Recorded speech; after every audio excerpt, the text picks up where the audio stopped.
Hola, muy buenas tardes, bienvenidos y bienvenidas a esta tercera sesión del ciclo de conferencias titulado La discapacidad ante el espejo de un mundo en cambio. Como veis, quienes habéis asistido a otras sesiones, hemos cambiado de escenario, estamos esta vez en el salón de actos y, bueno, creo que puede ser una sesión especial y muy interesante porque vamos a hablar de las políticas sobre discapacidad con una perspectiva comparada.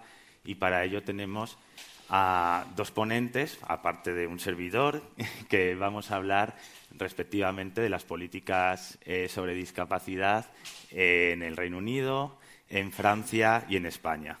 Para ello tengo conmigo a Lucy Delap, profesora de Historia Británica Moderna en la Universidad de Cambridge, a Anne Villar, que es profesora de Sociología y directora del Laboratory for Interdisciplinary Evaluation of Public Policies en Sciences Po, en París, es decir, el Laboratorio para la Evaluación Interdisciplinar de Políticas Públicas del Instituto de Estudios Políticos de París. Y la tercera ponencia será a cargo de un servidor, Eduardo Díaz Velázquez, profesor de Sociología en la Universidad de Alcalá. Como decíamos, vamos a hablar de las políticas sobre discapacidad, en particular de las políticas sociales, con esa perspectiva comparada que nos da la visión de tres países distintos, ¿no? Del Reino Unido, de Francia y de España. Cuando hemos estado hablando en las otras sesiones acerca de la discapacidad, siempre salían a relucir las políticas sociales, las políticas públicas, la importancia de tener una legislación y un desarrollo de unas políticas que permitieran garantizar los derechos de las personas con discapacidad. Pero, claro, también lo que hablábamos es que era muy difícil en muchas ocasiones o que quedaba mucho por hacer para garantizar los derechos de las personas con discapacidad. Hemos hablado de la educación, hemos hablado del empleo, hemos hablado de los servicios de apoyo para garantizar una verdadera inclusión, hemos hablado de accesibilidad, hemos hablado en otras sesiones de muchas cuestiones. En este caso, lo que queremos es hablarlo desde una perspectiva comparativa. Y, en primer lugar, voy a dar la palabra a Lucy, que nos va a hablar de la situación de las políticas sobre discapacidad en el Reino Unido. En particular, nos va a hablar sobre el empleo de las personas con discapacidad británicas, políticas pasadas y presentes. Lucy, bienvenida, cuando quieras. Thank you, Eduardo. Thanks, everybody. It's great to be here, and I'm delighted to be having this conversation. And thanks to La Caixa for putting on a fantastic event with translation available. It's very helpful. I am a white woman in my 50s with brown hair. I'm wearing a white top and a silk scarf. And I'm going to talk to you today about the situation of disabled people in relation to employment in the UK. Of course, there's many other aspects that we could talk about, and employment is not the full or only goal of policy in relation to disability, but I do think it's a very central and important one. Moreover, it's a really interesting one for us to set into comparative and historical perspective.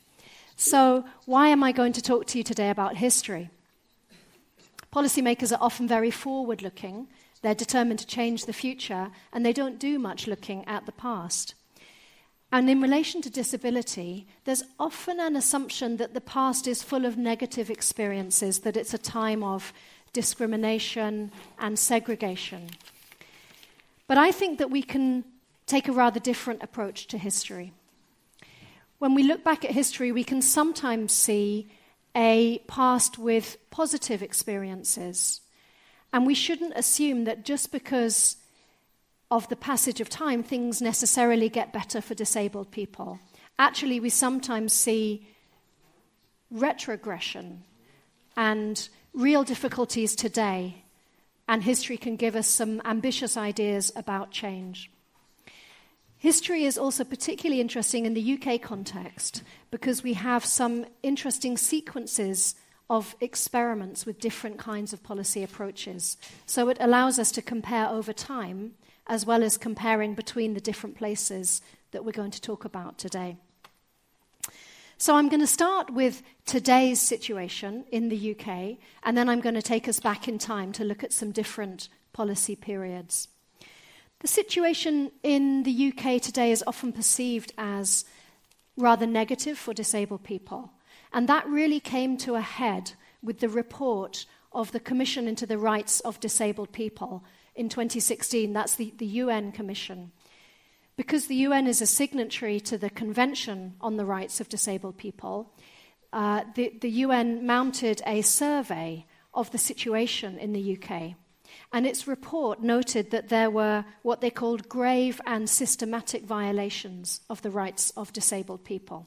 In particular, that was in relation to the stigma and stereotyping experienced by disabled people, their lack of consultation, the lack of monitoring of disability rights and disabled people's experiences, and their predominant experience of low incomes and a welfare system which penalized them and tried to insist on mandatory forms of labor and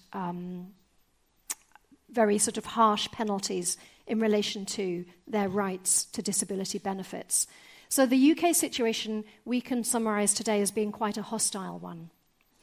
We also in the UK see larger numbers of people experiencing disability during their working years.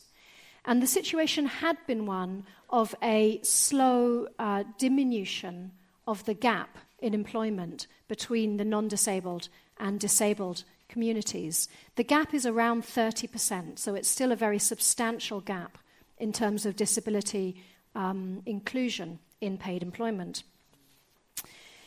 But that slow progress of chipping away at that 30% gap was halted during the pandemic, and it has been growing since 2020. I would also argue that just looking at whether somebody is in employment or not only tells us half the story, if you like. We need to ask what kind of jobs those jobs are. And when we look at the patterns, we can see people who are disabled predominantly in less skilled occupations and who are paid less for their work.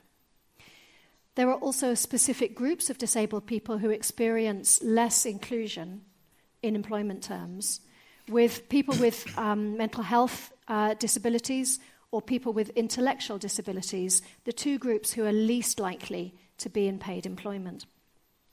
And that final group, the people with intellectual disabilities, are a very interesting group for me as a historian, because today only around 18% of those people are in employment. But when we look back at the past, we see much, much higher levels of inclusion. Something like 70% of people with intellectual disabilities were in paid employment when we go back in time across the 20th century. So let's look at the recent history and how we got to where we're at today. There was some very important, significant anti-discrimination legislation that was enacted in 1995, and that was very much in response to the 1990 Americans with Disabilities Act that similarly in the United States brought in an anti-discrimination approach. In the UK, that act in 1995 was enforced by a body called the Disability Rights Commission. And there's kind of two interesting things to say about the Disability Rights Commission. The first is that it was quite short-lived, and in 2007 it was rolled up into wider equalities protection enforcement. So disability lost, if you like, its specific champion, and it just became one amongst 9 protected characteristics, such as race, ethnicity, age, sexuality, and so on. So it was only for quite a brief period that disability was highlighted as being a significant issue in the labour market. But even in that period where there was a specific rights champion for disabled people, their mode of enforcement was very, very gentle.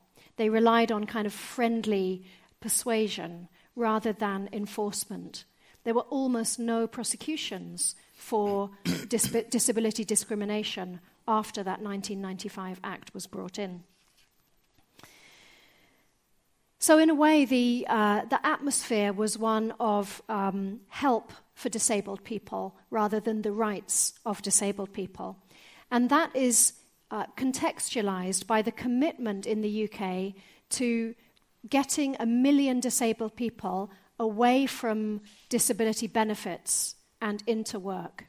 And that was achieved through private sector job brokers who were paid by results, assessing disabled people's capacity for work. And those assessments were often very harshly undertaken and unnecessarily moved disabled people into employment without thinking about their well-being and their choices in relation to employment. So that is the recent history. I now want to take us back about 100 years to the earlier period and the earlier different kinds of experiments for disabled people in relation to employment. We'll go back to the first bit of legislation in the UK, which was the 1920 Blind Persons Act. This was quite a pioneering piece of legislation that brought in mandatory training, employment, and pensions provision, but not for disabled people across the board, only for blind people. So this is characteristic of a period where disability was seen in terms of specific impairments rather than across the board for disabled people. The Act was advocated for by activists, and you can see on the slide this lovely picture of blind men who were marching, demanding this legislation be enacted in several blind people's marches that saw thousands of blind people come all over the country and converge on London to meet policymakers and request for this Act.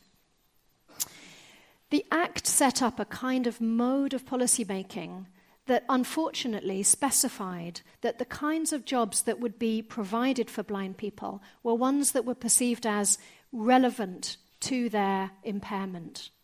So it was imagined that blind people had specific kind of gifts in different senses, in the sense of touch, in the sense of hearing, and that their jobs needed to be made relevant to that.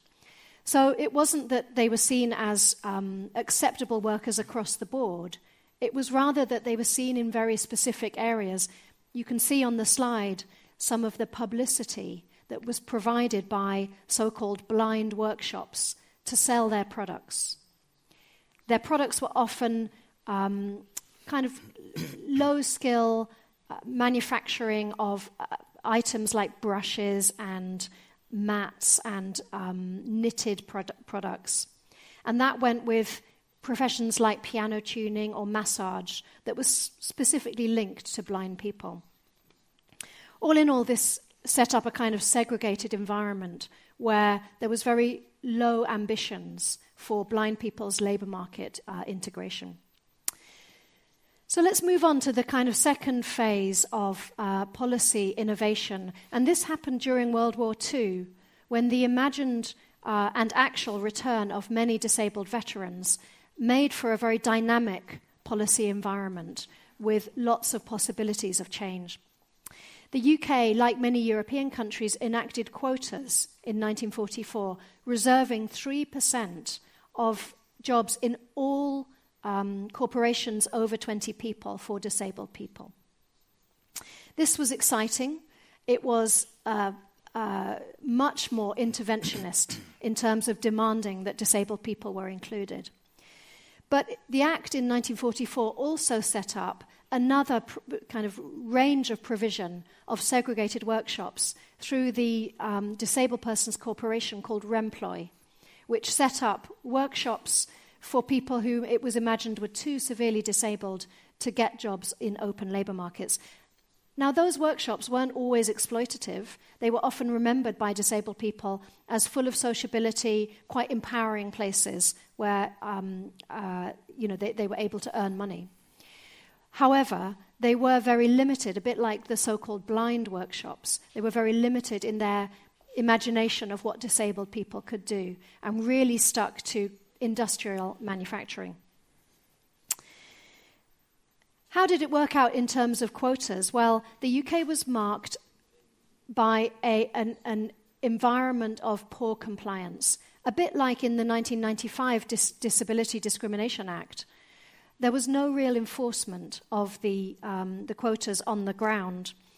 And I think that this is a degree of continuity across really the whole time period, is that there's a sense that policymakers enacted measures for disabled people that never really were given concrete form. So, to sum up, the UK saw a perception of the quota provision and the anti-discrimination provision as being incompatible. They were regarded as stigmatizing in the quota phase and as a form of discrimination in their own right. So when we come to the 1995 Act, the quotas were all disbanded, and it was imagined that discrimination measures would be enough to ensure that disabled people were included. I think that this was reflective of a very individualistic policy environment, where it was imagined that individual disabled people could challenge via a tribunal system any kind of discrimination that they suffered. And this was frankly unrealistic as a structural and sustained policy approach. We can see that in the UK there was an intensification of the idea that the free market, the open market, was the best place to address disability issues. And so gradually the sheltered workshops were closed down. Remploy went bankrupt in 2013, and instead it was imagined that disabled people could get by in the open labour market. So we can see the process of policymaking in the UK as a dismantling of state policy towards disabled people. In terms of very recent experiences, looming large in the UK has been the experience of Brexit, which has seen, again, a deregulation of labour markets and a stepping back from some of the European-initiated assistance for disabled people in relation to employment. And very starkly, during the coronavirus epidemic, we see a lack of value of disabled people's rights and even lives that really speaks to a very hostile environment for disabled people's work. So I want to conclude with that plea for history and to say that looking back, even though none of the policy measures were 100% effective, I think we can nonetheless see experiments and richness in the past that speaks to more ambitious forms of inclusion than we see today. Thank you.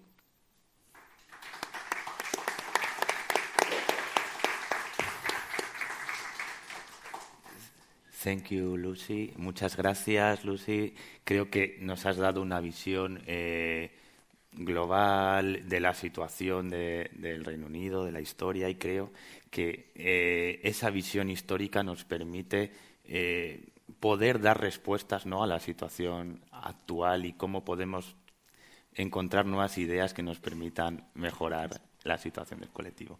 Muchas gracias. Pasamos ahora a la segunda de las ponencias de hoy, a cargo de Anne Revillard. Vamos a presentarnos la situación de las políticas de discapacidad en Francia,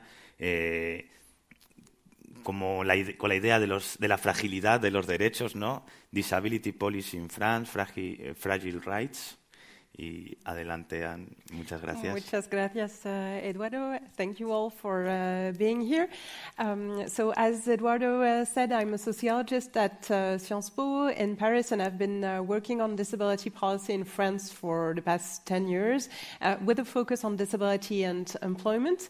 So today, my presentation will mainly draw on two books I've published, one broad book on disability policy in France in general called Fragile Rights, and another book focusing on disability and employment.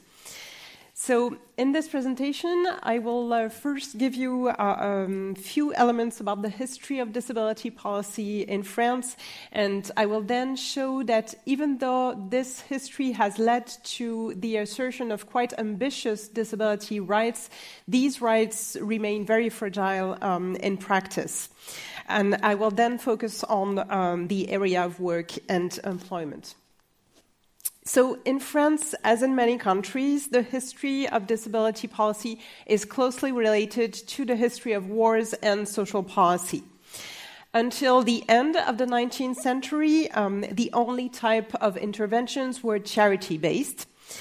And then a major change occurred with the First World War. Prior to this, there was a first major change, with the 1898 law on work-related accidents. So a first change in the area of social policy. So this 1898 law defined disability as a collective social risk for which there was a collective responsibility of employers, leading to the attribution of insurance-based disability pensions to people who had become impaired following work-related accidents. And then in World War I, this principle was extended to war veterans. And World War I also represented a major shift in terms of conceptions of disability and employment, in the sense that while disability had previously been seen generally as incompatible with employment, with World War I, we saw the promotion of rehabilitation, with the idea that injured veterans could be made to go back to work, and this was also encouraged by the adoption of a disability employment quota. Then, following World War II, disability was included in the employment-based social security system, which meant that salaried people who had been disabled were entitled to an invalidity pension, even if the disability was not work-related. So in this first period, the origin of the impairment is quite determinant in defining what social rights disabled people can access. Lucy pointed to the existence of laws according to types of impairment, and here we see that the motive, the origin of the impairment is also important to determine which type of social rights you're entitled to in this first phase. Then, in parallel with in the interwar period and following World War II, many disability organizations were created, and they developed a series of institutions for disabled people. And the initial idea was to get disabled people out of hospices and to offer them proper rehabilitation in view of reintegration into mainstream society. Yet, in practice, in France, as in several other countries, this often led to the creation of institutions where disabled people remain durably, such as educational institutions, residential homes, or sheltered workshops. And the state very much delegated the management of this sector to these disability organizations. Then, in 1975, two major laws were adopted that basically introduced the broad category of disabled people, thereby unifying populations which previously had been targeted by different social policies, such as war veterans or victims of workplace accidents. The result is that social rights, notably in terms of assistance-based disability benefits, were extended to all persons with impairments, regardless of the origin of the impairments. So one of these 1975 laws promoted the integration of disabled people into society, but then the other law that was adopted on the same day promoted the development of specialized institutions, leading to further separation. So here we can see that there can be different orientations that coexist within disability policy, and this is often the case in France. So finally, the last major blueprint law in the field of disability is the 2005 law for the equal rights and opportunities, the participation and citizenship of disabled people. This law partly revealed the influence of international law on French law, so influence of legislation at the European level, notably. And it introduced ambitious right provisions in favor of inclusion and non-discrimination in 4 main areas. First, in education, it promoted mainstream schooling for disabled children. In employment, it introduced a principle of non-discrimination, including reasonable accommodations, while keeping quotas in parallel, a situation which differs from the case of the UK. Regarding accessibility, a provision stipulated that the built environment and all the public transportation system had to be made fully accessible by 2015. And finally, the law created a new social right, the disability compensation benefit, for universal compensation of disability-related costs. So very ambitious rights provisions. Yet, what we see in practice are major flaws in the effectiveness of these rights. In education, while there has been some progress, an increase in the number of children with disabilities who are schooled in mainstream settings, there is still a critical lack of accommodation and support for mainstream schooling, and also a lack of reflection on inclusive education, that is, how to change fundamentally the educational system for everybody to make it readily accessible and limit the need for individual accommodation. In the field of employment, we see a frequent failure on the part of employers to provide reasonable accommodation, and I'll say more about employment in a minute. Regarding accessibility, the obligation to make public facilities and public transportation accessible to the public was postponed in 2015, and many sites are still inaccessible. This is a major issue currently in Paris, for example, in view of the Olympics this year. And finally, regarding social rights, while disability benefits are objectively a source of autonomy, they're often criticized by disabled people for their very fragile implementation. So, of course, this creates a lot of discontent among disabled people. And the interviews I have conducted show that the symbolic dimension of these rights infringements is particularly important. The lack of effectiveness of disability rights plays a big role in disabled people's perception in France that they have a diminished social status, that they are not fully considered as persons. So here's an example of an interview I conducted with a 23-year-old blind student, whom I call Chloé Lamarche.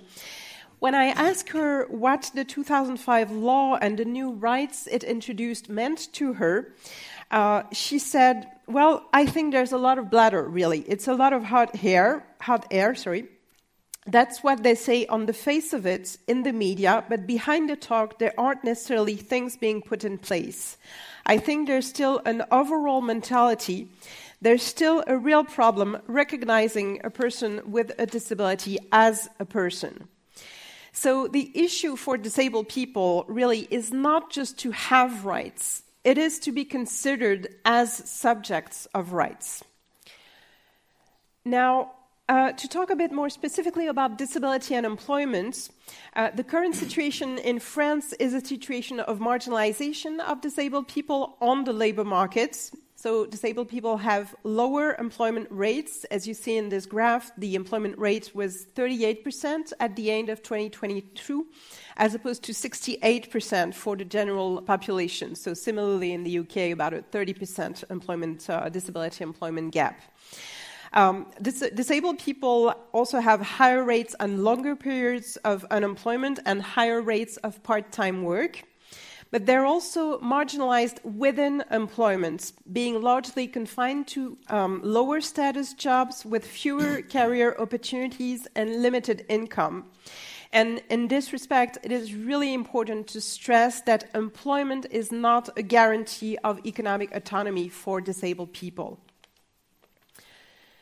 To get back to policymaking in this sector, one of the difficulties that disabled people face is in the field of employment is that public policies tend to convey conflicting assumptions regarding the compatibility between disability and employment, partly as a result of this historical layering of different laws and provisions that I referred to earlier.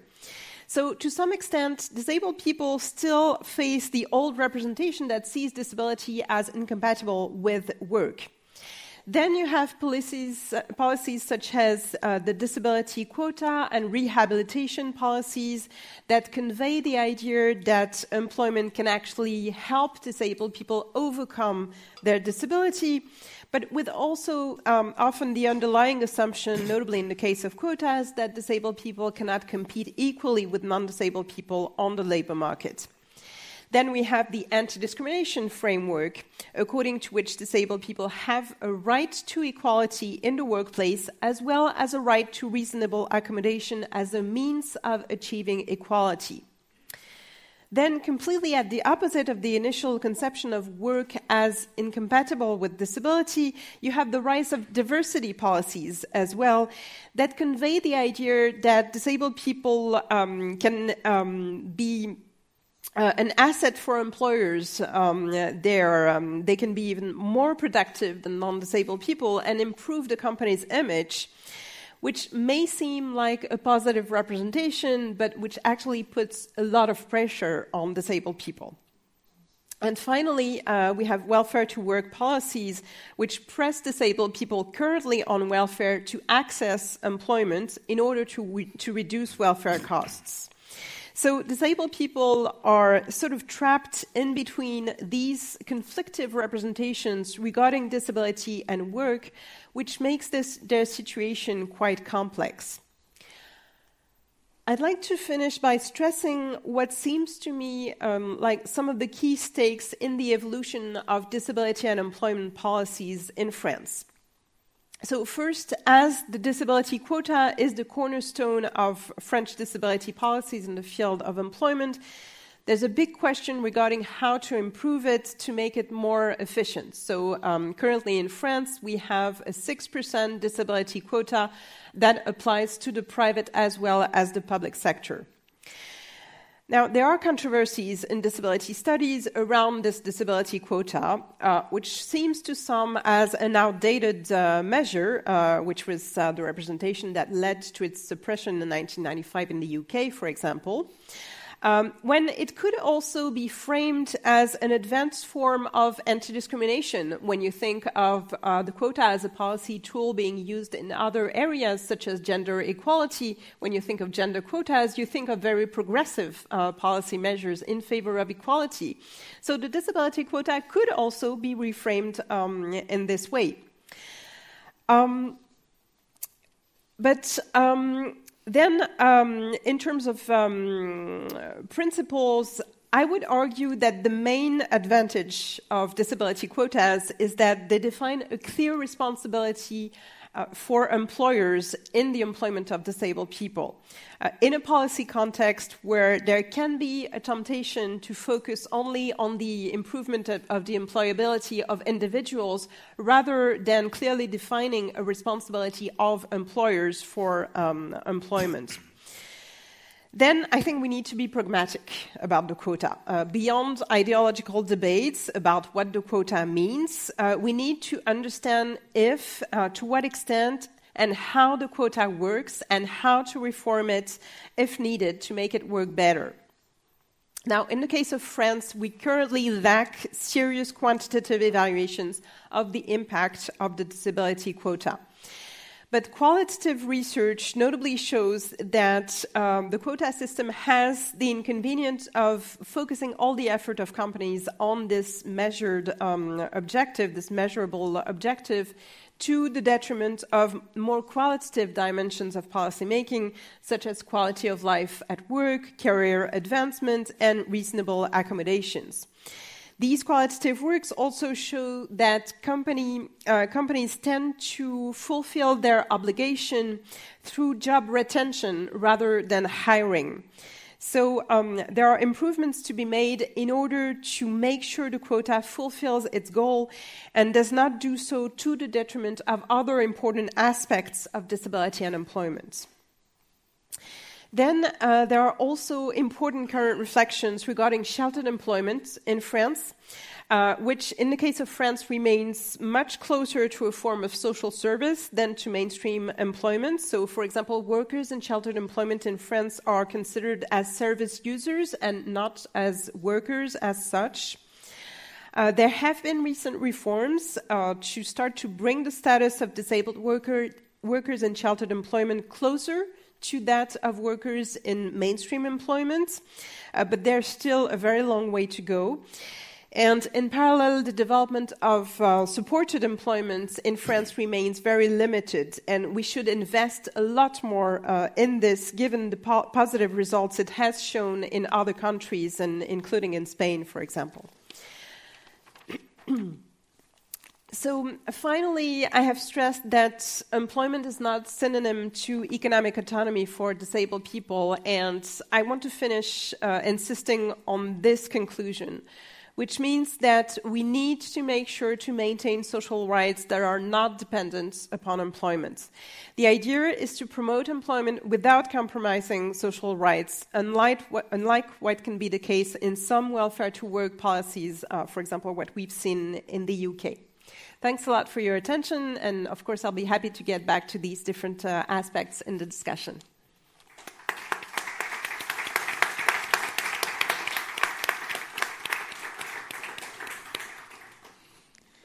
Muchas gracias, Anne, por darnos esta panorámica de la historia y de la situación de las políticas sobre discapacidad en Francia. Ahora es mi turno para hablar de las políticas sobre discapacidad en España. O me gustaría enfatizar sobre todo hablar de la discapacidad en la política social española, ¿no? Con el énfasis similar, ¿no?, al que planteaban en relación con los frágiles derechos, ¿no?, como el desarrollo de una ciudadanía incompleta para las personas con discapacidad. Creo que desde la perspectiva de las ponencias anteriores podemos decir que la situación española es muy similar, ¿no?, a la del Reino Unido y a la de Francia. Y tampoco debemos congratularnos por eso, porque creo que, sobre todo, las similitudes se encuentran en los aspectos negativos, ¿no? Y además los amplificamos. Las brechas son mayores, ¿no?, en el caso de las personas con discapacidad en España en relación con las personas sin discapacidad, ¿no?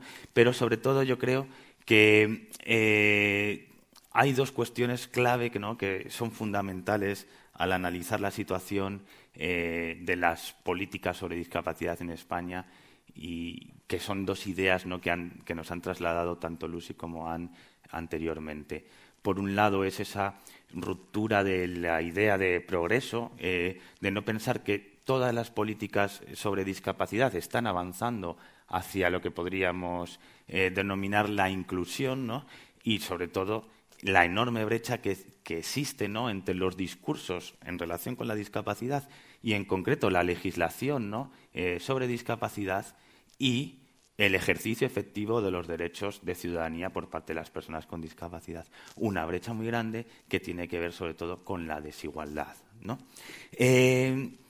Si hablamos de historia, claro, nuestra historia en España es muy diferente. No me voy a detener mucho, pero nosotros partimos, no participamos en la Primera ni en la Segunda Guerra Mundial, pero sufrimos una guerra civil y las consecuencias de esa guerra civil, una dictadura de casi 40 años, ¿no?, lo que implica que el desarrollo de los derechos sociales en España, el desarrollo del estado de bienestar en España es mucho más tardío y mucho más insuficiente, ¿no?, que en otros países de nuestro entorno, en otros países de la Unión Europea. Eso implica que, por lo tanto, los derechos de las personas con discapacidad se adquieren de forma mucho más tardía. Por lo tanto, nos encontramos con que el desarrollo, por así decir, de las políticas sobre discapacidad no existe o no empieza a desarrollarse hasta prácticamente los años 80. Hasta entonces, las políticas se basaban sobre todo en la beneficencia y, sobre todo, a partir de la acción de las entidades del sector, de personas con discapacidad o familiares de personas con discapacidad que empiezan a agruparse, a constituir grupos de ayuda mutua y a posteriori asociaciones para reivindicar sus derechos y para prestar los servicios que el Estado, en el contexto del régimen franquista, de la dictadura franquista, no estaban siendo ejercidos, ¿no? Por lo tanto, nos encontramos que hasta los años 80, sobre todo a partir del año 82, con la LISMI, la Ley de Integración Social de los Minusválidos, no empezamos a formular, por así decir, las políticas sobre discapacidad. Pero más que nada porque tampoco hasta los años 80 no se empieza a consolidar el estado de bienestar en España, lo cual es paradójico porque en el momento en que los estados de bienestar en otros países de nuestro entorno empiezan a, podemos decir, a recortarse con el neoliberalismo de Thatcher en el Reino Unido, con las políticas propias de la Unión Europea, con el neoliberalismo también en Estados Unidos de Reagan, cuando nosotros estamos poniendo las bases de nuestro estado de bienestar, en el resto de países están empezando a recortar ese estado de bienestar, lo que hace que vayamos con un notable retraso con respecto a los demás, porque no teníamos bases de nada y estamos en un contexto de recortes, ¿no? La idea fundamental, y sobre dos cuestiones clave que yo quiero ahondar a partir también de lo que han dicho Lucy y Anne, es que, por un lado, existe una brecha muy importante entre los derechos formales de ciudadanía que tienen las personas con discapacidad y el ejercicio real de los mismos. ¿Por qué? Porque veo que también sucede en otros países, ¿no? Pero particularmente en el caso de España, muchas veces incluso el Estado español se pone a la vanguardia, somos los primeros en materia de discapacidad porque tenemos mucha legislación, porque hemos regulado, porque hemos hecho una ley, etcétera, etcétera. Pero existe una brecha enorme entre los derechos formales, lo que pone en la legislación y la práctica real. Mucha legislación, pero que no contiene disposiciones reglamentarias y presupuestarias y políticas sociales para hacerlos efectivos. Y, por lo tanto, son papel mojado. Como decía el entrevistado, ¿no?, por parte de Anne, no sirven para nada, no transforman nuestra vida real. Por otro lado, también quería hacer mención a esa ruptura de la idea de progreso. Si quizá el impacto a lo mejor de los recortes en la época de la crisis no fueron tan grandes en España como en el Reino Unido, ¿no?, que las consecuencias, sobre todo para la población con discapacidad en edad de trabajar, como decía Lucy, fueron terribles, ¿no? En España hemos sufrido recortes importantes en el estado de bienestar que han implicado que durante muchos años los derechos de ciudadanía de las personas con discapacidad se hayan visto recortados. Su inclusión laboral, su inclusión educativa y, en general, su inclusión social. Eso implica tener en cuenta que no podemos hablar únicamente de políticas sobre discapacidad, sino que la discapacidad es transversal a muchas de las políticas sociales.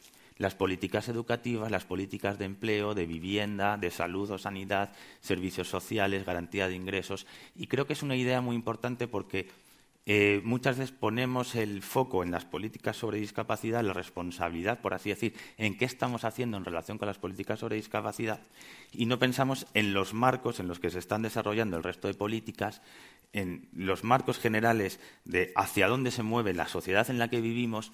Y entramos en esa contradicción entre lo que dice la legislación sobre discapacidad, las políticas sobre discapacidad, los discursos orientados a la inclusión y los resultados que nos encontramos. ¿Por qué? Porque muchos de esos discursos formales no se corresponden con las prácticas reales. Hablamos de inclusión, nuestra legislación se inspira en los preceptos de la Convención de Naciones Unidas sobre los derechos de las personas con discapacidad, etcétera, etcétera, pero no se hace nada, o por lo menos no se hace suficiente por garantizar esa inclusión real de las personas con discapacidad. O incluso se desarrollan políticas que son contradictorias con esa inclusión de las personas con discapacidad. Y para muestra, como dicen, un botón, ¿no?, o varios botones. Vamos a empezar con la inclusión educativa del alumnado con discapacidad. En los años 80, después de la LISMI en 1982, en 1985, creo recordar, se promueve la inclusión o la integración de los alumnos con necesidades educativas especiales derivadas de una discapacidad en centros ordinarios, y ese proyecto, que es un proyecto político, por así decir, en favor de la inclusión del alumnado con discapacidad, hace que pasemos de 100.000 alumnos en los años 80 con discapacidad en centros de educación especial a solamente, tampoco son pocos, pero bueno, bajaron considerablemente, ¿no?, a llegar al mínimo de 27.000 alumnos al principio de los años 2000 con discapacidad en centros de educación especial. Se había hecho por parte de las políticas educativas un esfuerzo por la inclusión del alumnado con discapacidad en los centros ordinarios. Podemos discutir si esa inclusión en centros ordinarios se estaba realizando con las condiciones adecuadas, es decir, con los apoyos suficientes para garantizarla, pero por lo menos se hizo un esfuerzo por esa inclusión. ¿Qué es lo que ha sucedido? Que desde el año 2002-2003 no hemos dejado de aumentar la tasa de alumnado con discapacidad en centros de educación especial. Si en ese año teníamos 27.000 alumnos, ahora mismo estamos en 41.000 alumnos en centros de educación especial. Es decir, no deja de aumentar el alumnado en centros de educación especial y estamos llegando a las tasas de principios de los años 90. Es decir, estamos retrocediendo 30 años en el tiempo, lo cual es contradictorio con los principios de la Convención y con los principios de la Ley General de Derechos de las Personas con Discapacidad, lo que establece la LOMLOE, otra ley de educación, en su disposición adicional cuarta, que el objetivo que se plantea es que dentro de 10 años la mayoría del alumnado con necesidades educativas especiales derivadas de discapacidad debe estar escolarizado en centros ordinarios. Por lo tanto, los discursos van por un lado, la legislación va por un lado y la realidad va por otro. Y vivimos en esa hipocresía, por así decir, ¿no?, entre lo que la legislación dice y lo que las políticas realmente hacen, ¿no? Esa brecha, además, es especialmente importante en determinados colectivos. Mucho más, por ejemplo, en el caso de alumnado con discapacidad intelectual, de alumnado con pluridiscapacidad, porque nuestro sistema educativo, igual que nuestra sociedad, incluye mejor unas discapacidades con otras, o mejor dicho, hace un mayor esfuerzo por incluir unas discapacidades que otras.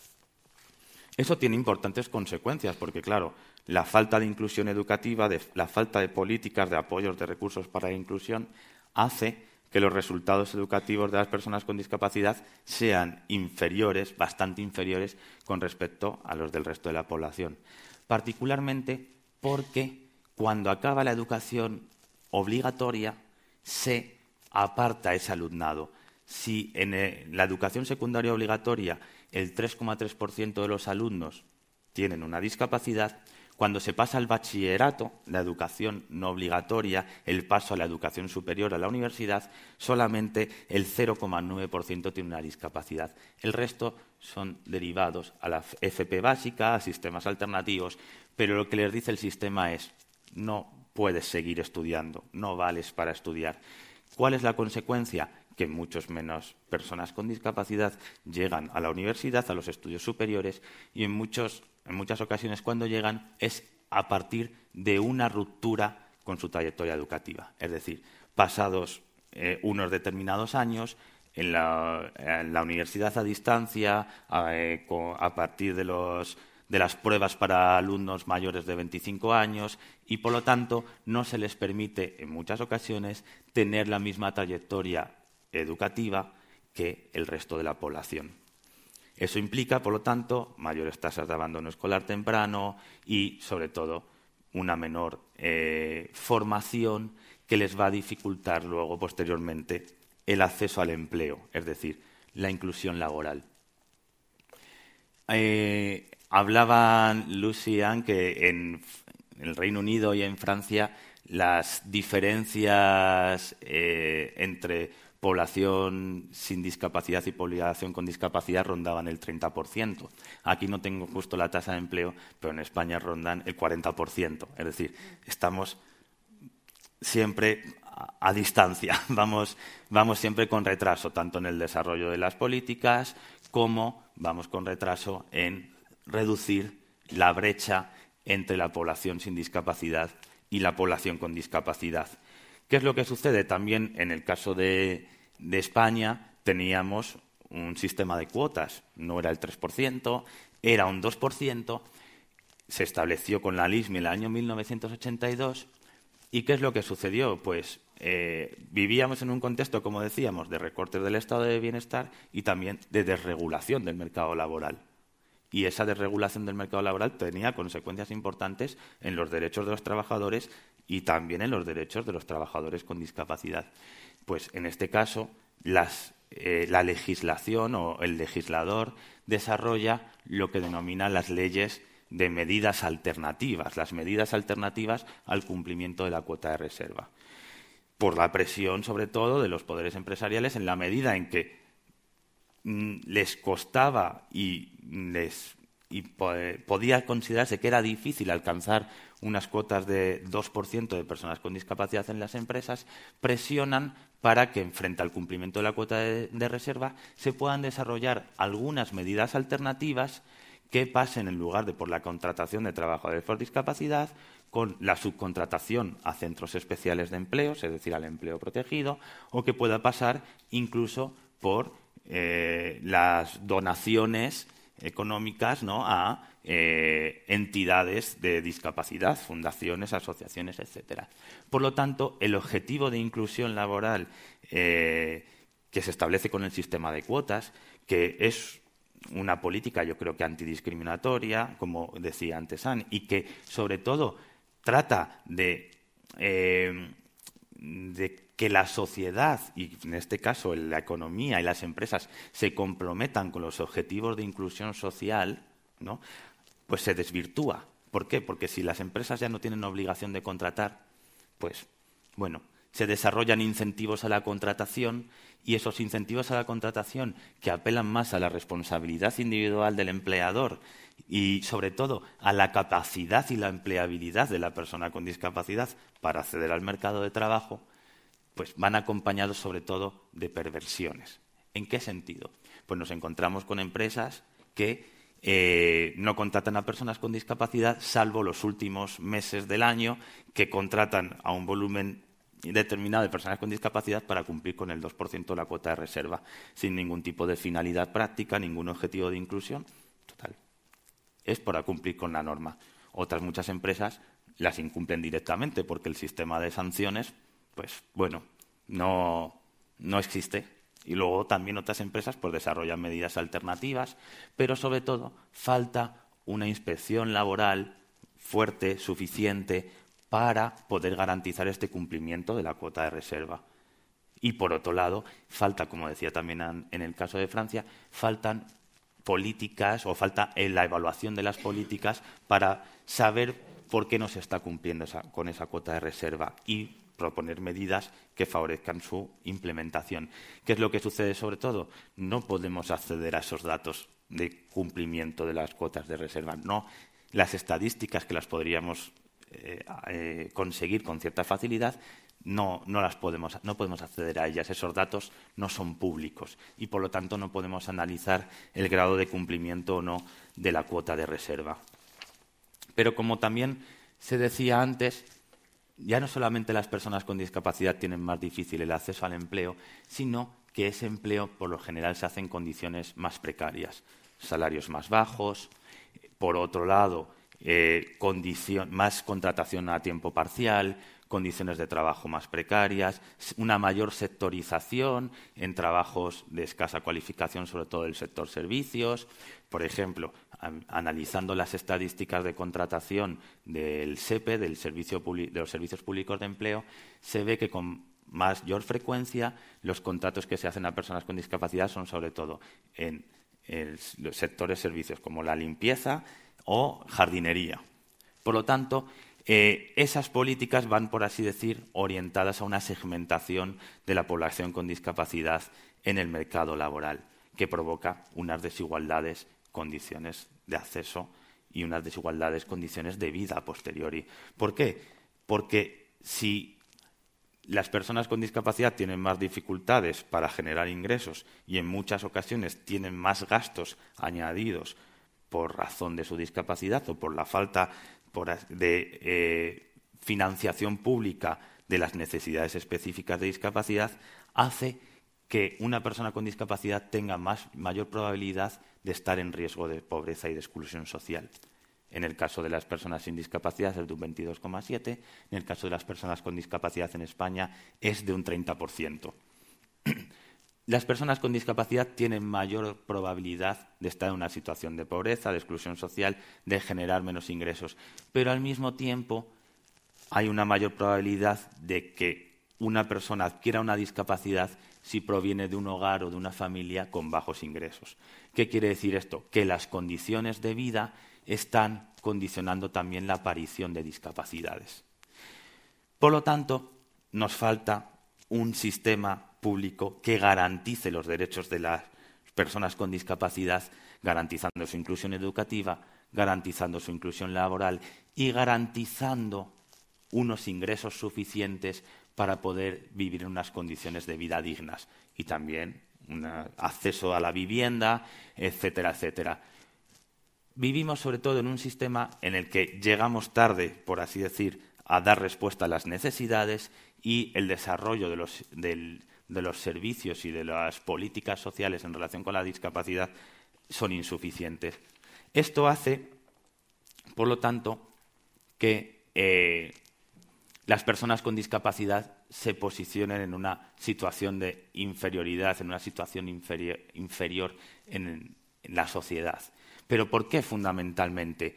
Porque las políticas específicas sobre discapacidad no son efectivas, pero tampoco las políticas sociales globales son efectivas. ¿En qué sentido?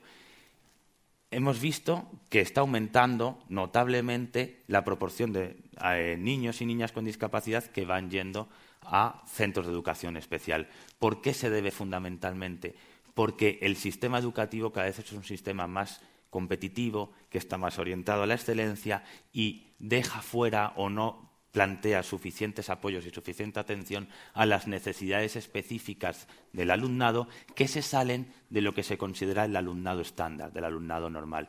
Y por mucho que hablemos de inclusión, por mucho de que consideremos que los niños con discapacidad o que la legislación diga que deben estar en centros ordinarios, si el sistema no garantiza los recursos suficientes y no orienta las políticas educativas a la inclusión y a la equidad de toda la población, el sistema educativo cada vez será más desigual y los colectivos más vulnerables, ya sean personas con discapacidad, ya sean inmigrantes, etcétera, etcétera, se quedarán fuera del sistema.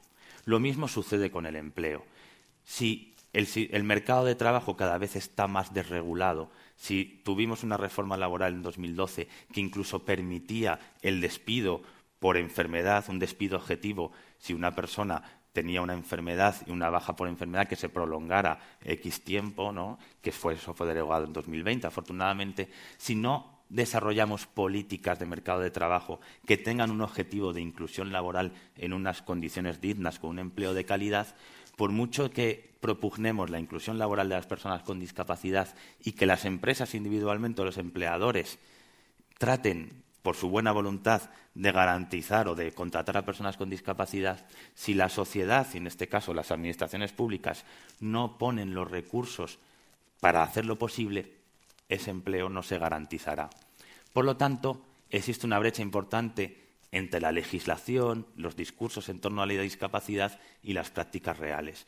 Estamos hartos de hablar de la Convención de la ONU, de la legislación sobre discapacidad en España, etcétera, etcétera, pero los derechos formales de las personas con discapacidad no los podemos ejercer en igualdad de condiciones que el resto de la población.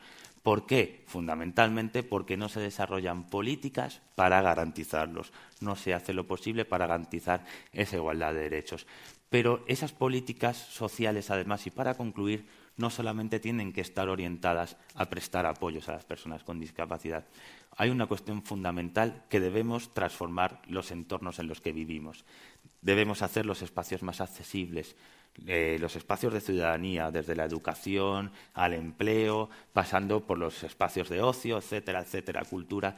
Debemos garantizar que los espacios de ciudadanía donde convivimos todos y todas sean accesibles e inclusivos. Si no transformamos los entornos, solamente con apoyos no sirve de nada y no conseguiremos la igual inclusión las personas con discapacidad. Con esto concluyo. Muchas gracias por vuestra atención. Muchas gracias por las intervenciones. Creo que tenemos muchas similitudes entre los tres países y, bueno, agradeciendo vuestro tiempo, me gustaría daros la palabra para que podáis preguntar a los ponentes todas vuestras dudas e inquietudes. Muchas gracias.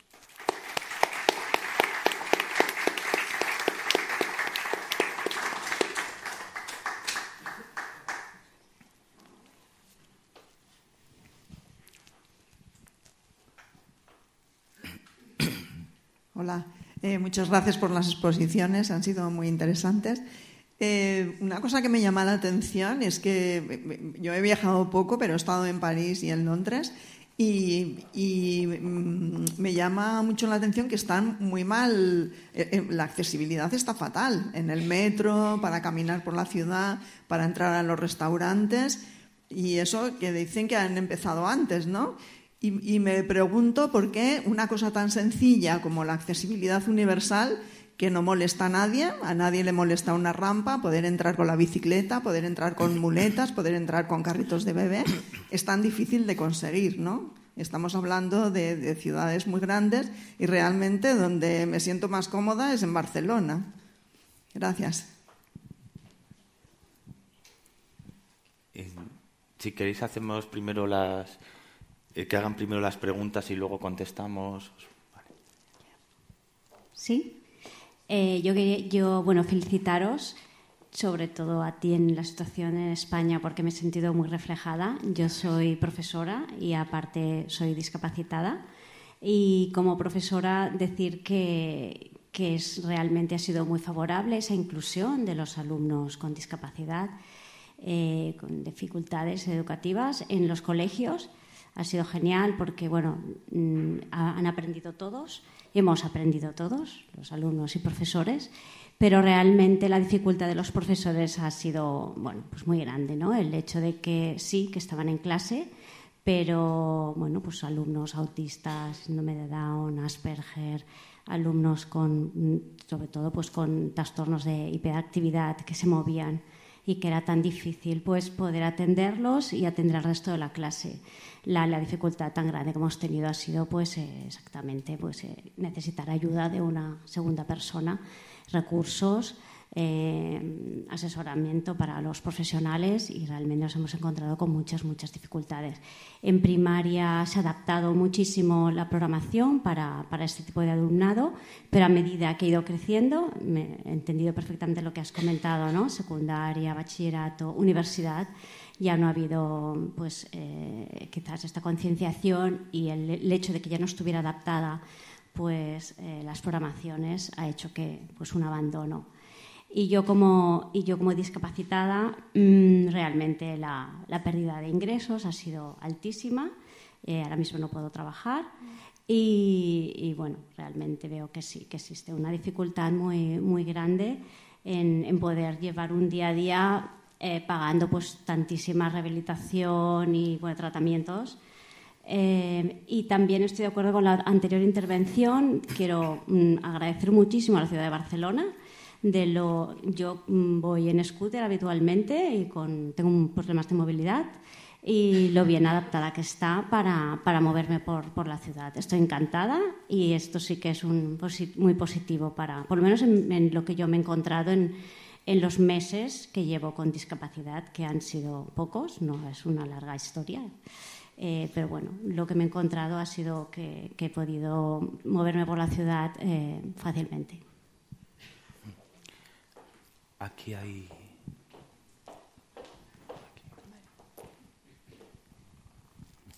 Hola, buenas tardes. Yo soy mamá de un hijo con pluridiscapacidad, así que la experiencia de los CES la conozco de primera mano.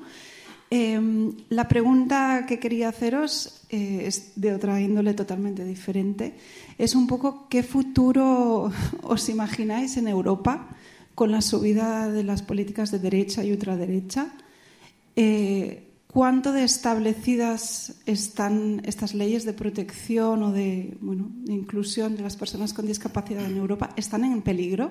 ¿Están en un peligro real? ¿O estamos aquí todo cogido con pinzas, no lo sé, porque a veces tengo la sensación de que está todo todavía muy incipiente, ¿no? Que falta mucho camino por recorrer en Europa a nivel de leyes que favorezcan la inclusión. Pero aún así, ¿no? Está esa sombra ahí que da bastante miedo de pensar, bueno, ¿todavía podemos estar peor que esto o esto es lo mínimo y a partir de aquí nos podemos estancar en el mejor de los casos? Gracias. Aquí hay otra palabra.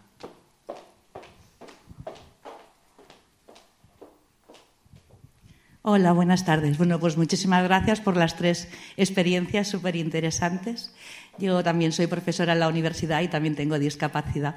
Quería primero hacer una reflexión en general sobre la percepción del derecho, ¿no?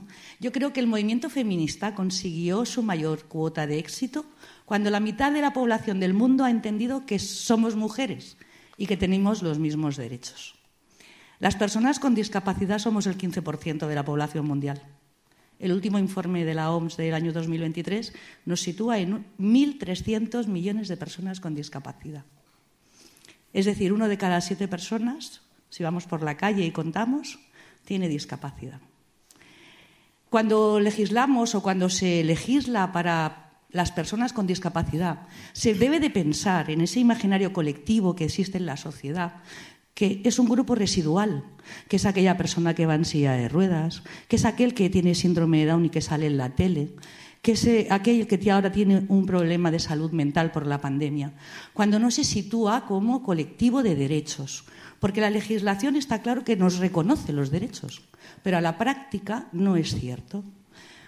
En Cataluña, en los últimos 25 años, la población con discapacidad se ha multiplicado un 250%. En el año 2000 éramos 200.000 personas con discapacidad y hoy somos 650.000. La población en Cataluña ha crecido escasamente un 20%. Y esta reflexión es porque, ¿y si pensamos que cualquier persona puede adquirir una discapacidad y que no estamos legislando solo marginalmente para un colectivo vulnerable? ¿Por qué no le damos la vuelta? Yo nací con 2 piernas y con 30 años me cortaron una. Por lo tanto, nadie nace con un certificado debajo del brazo que le diga que mañana no tendrá una discapacidad. ¿Por qué no somos capaces de pensar? Y por lo menos en la especie humana, si somos capaces de pensar, mañana me puede pasar a mí, mañana puedo yo adquirir una discapacidad, porque no nos sirven estos modelos, sobre todo en el mercado, con las empresas.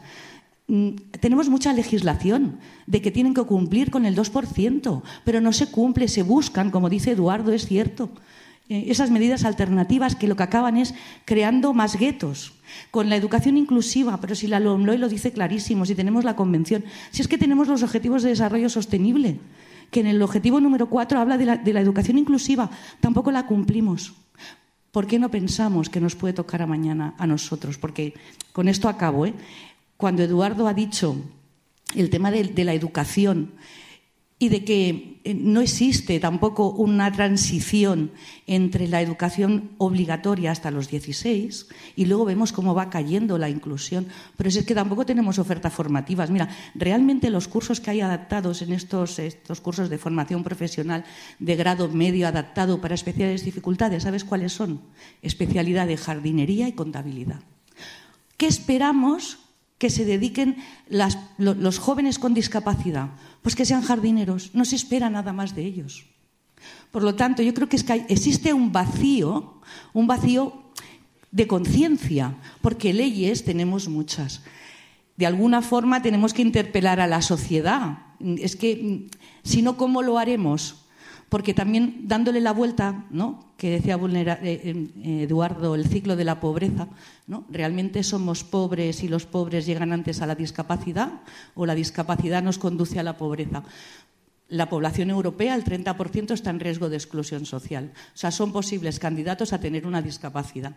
Hacer una sociedad inclusiva no es para 4, sino que es con esa mirada de ciudadanía. Y yo creo que lo que tenemos que hacer también es cambiar nuestro discurso.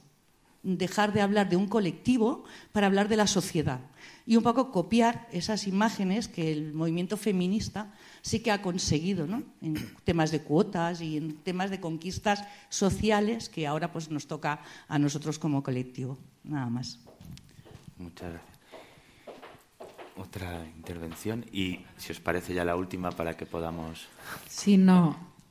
Agradecer las ponencias y simplemente en la línea de lo que ha dicho la última intervención, estoy muy sorprendida que en ninguna se hable de la promoción de la vida independiente con asistencia personal, que eso es tan fácil de organizar y de dotar económicamente, tienen todos los datos a nivel de seguridad social y nos liberaría personalmente de mucha carga económica y además permite una inclusión real. O sea, yo con mi asistente tanto puedo ir al cine como a una charla, como a dar yo misma una conferencia y se me puede ver como un sujeto normal, que es como no se nos ve efectivamente. Ya está. Gracias. Muchas gracias. Por hacer una aclaración, bueno, de asistencia personal estuvimos hablando justo la semana pasada, no hay ningún problema, pero bueno, estuvimos hablando, ¿no? Acerca de los modelos de provisión de apoyos, ¿no? Yo al final me he detenido un poco en eso, pero por falta de tiempo y como lo hablamos la semana pasada no lo hicimos. Bueno, agradecer mucho vuestras intervenciones muy interesantes, creo que aportan mucho. No sé quién quiere... Sure. Maybe to follow up on the last question on independent living, I think what you said, Eduardo, at the end of your presentation regarding how disability employment policy is so dependent on other policy areas is something that is really important and that I should also have stressed because it's a fundamental aspect of how to make disability and employment policy effective. And part of these other policies is, of course, the promotion of independent living. One of the aspects of the French 2005 law that I didn't delve too much on is in terms of social rights, the creation of the disability compensation benefit, which is a universal benefit that's meant to compensate for all disability-related extra costs. And concretely, it did make it possible for people who need 24-hour assistance to live independently. So it was big progress in terms of the promotion of independent living in France, even though there are still, even in this case, major issues of implementation, partly also due to lack of personal assistance. And but I do agree that it is a key aspect. This and access to independent housing are really key aspects of the what can help. Promote better employment opportunities, and there are, of course, also goals in themselves. I think several of the questions that were raised raised the broader question of how do we achieve efficient policymaking in this area, and what are the types of obstacles. And part of it is, of course, I mentioned the lack of evaluation, the thing that we can do more in terms of evidence-based policy. We can study more, for example, the disability quota to see how to improve it. But this is sort of an academic answer to the question, and I think we also need to take into account the power relation at play. And I totally agree with this question of, and of course there is a problem of everybody not yet being aware that disability is just something that happens in anybody's life, and that theoretically should be something that helps. But there is an issue of... I'm sorry? We all get old, no? Yes, absolutely. Yeah, we're all going to be disabled at some point. But there is this issue of a power relation involving disabled people themselves and their self-representation and their presence in positions of power. And I think the parallel with the evolution of gender inequalities is interesting in this respect. One of the things that it took for women to actually get to achieve fundamental reforms and so on is also an issue of critical mass. Having women in positions of power in various spheres, and this is something that we still lack at this stage. And I think it is a key issue, having more people with disabilities in positions of power, and notably in elected positions. This also connects to the question of higher education that you were referring to. There is a huge stake around making higher education more accessible for a diversity of disabled people to facilitate their access to positions of power. We've talked about employment generally speaking, and it's important also to talk about career advancement in employment, which is really a blind spot typically in France, where we tend to reason in terms of quotas and focus on this measurable objective. We don't think enough about the question of promotion and access to higher positions in employment. So I'll let you, follow up on the question. I haven't answered everything, of course, but. Thank you, Anne. Gracias a todos. Great questions. I'm really pleased to hear that Barcelona is an accessible space. That's fantastic, and that's not just a practical victory. It's also a really important symbolic and political victory, because access to space helps represent your value as a person. I think that clearly resources need to be spent on access to space, but quite often the solutions are quite low-tech. Little ramps that can help people get over the lip of a doorway do not cost much. And it's very interesting to me that when disabled people request access, it's often a very interesting moment where the limits of sympathy and toleration are very quickly felt. There's so much emotional response to disability that offers sympathy. But the instant that disabled people start to demand their right to access spaces, that sympathy tends to evaporate very quickly. So I hope all cities can learn from Barcelona's experience, although even in Barcelona there's still progress to be made. I was interested in the point made about gender and feminist campaigning, because in some ways I accept that. I'm also very inspired by the women's movement and the victories it has achieved. But I want to try and turn it around and say that actually I think the disability rights movement has a lot that it can teach other social movements. Sometimes that's just in kind of practical measures. So, for example, I would credit disabled people with being one of the earliest groups to talk about a universal basic income, or a non-means tested form of living benefits that enable people to not only take the risks to have employment, but to do other wonderful things in their life and to bring all sorts of kinds of valuable perspectives. So I think that's an example of where disabled people have really pioneered ideas that have gone on to be taken up in other sectors. The other interesting thing that I think we can look to for disability campaigning that other social movements are learning is precisely this question of disability as a dynamic, fluctuating status. And this is so important for social movements that have typically wanted to think about identity politics, that have sometimes wanted to have very kind of essentialist ideas of what it is to be a gay person, a lesbian, a woman.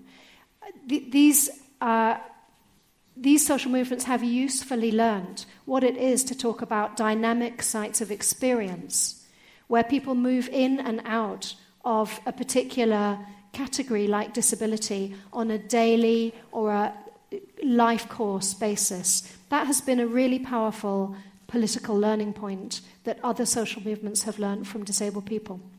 Finally, just really quickly on a kind of positive note, we've talked today a lot about the very negative experiences, the lack of implementation, the gaslighting, the window dressing, the lack of commitment.